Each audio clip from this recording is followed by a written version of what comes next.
been thinking about money for a long time. And really, I think it's best to think of money as an information system, primarily an information system for labor allocation. Um, and for practical purposes, it exists in a series of heterogeneous databases, like very different databases in bank mainframes around the world.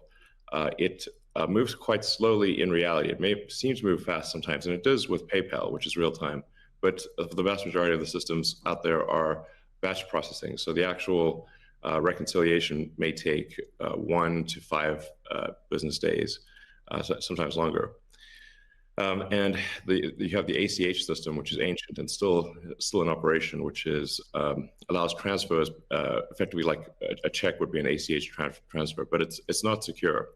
And you've got the credit card systems, which are also not secure. It would be like handing your username and password to a stranger in a restaurant if you buy a meal. So there's definitely an opportunity for something that is better from an information theory standpoint. So and there you can think of it like data on a network. I think is the way to view it. What has the most throughput? What has the least error? What drops the fewest packets? Fraud, for example, being a source of error. And government interference in currencies being a source of error.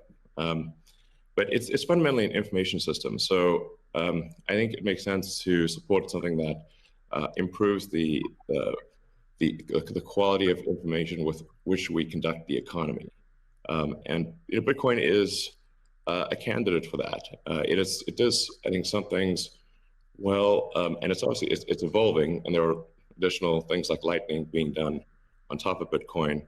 But Bitcoin per se is mostly solving for scarcity, or rather solving for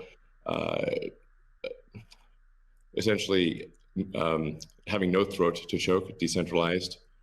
So there's no one who can be coerced in any way to empty their Bitcoin account. Well, I guess they could technically, but on an individual basis, but the system as a whole cannot. And it has an open ledger, which is also quite good. But transaction volume is low. Transaction cost is high, and usability for the average person is not yet very good. But it has a lot of potential. And I should say that, like, I'm not, and I apologize for taking a long time, but there certainly is a lot to say. In general, I'm a supporter of Bitcoin and the idea of cryptocurrency in general. But as I've said publicly, we do need to watch out for crypto taking, especially Bitcoin, using proof of work to maybe use energy that's maybe a bit too much and not necessarily good for the environment. So, but on balance, I support Bitcoin, and I'm not an investor. The only publicly traded stock I own is Tesla, and the only significant thing I own outside of Tesla is my SpaceX stock that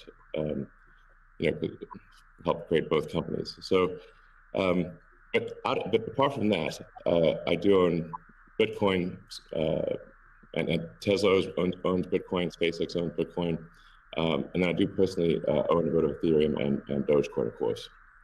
So.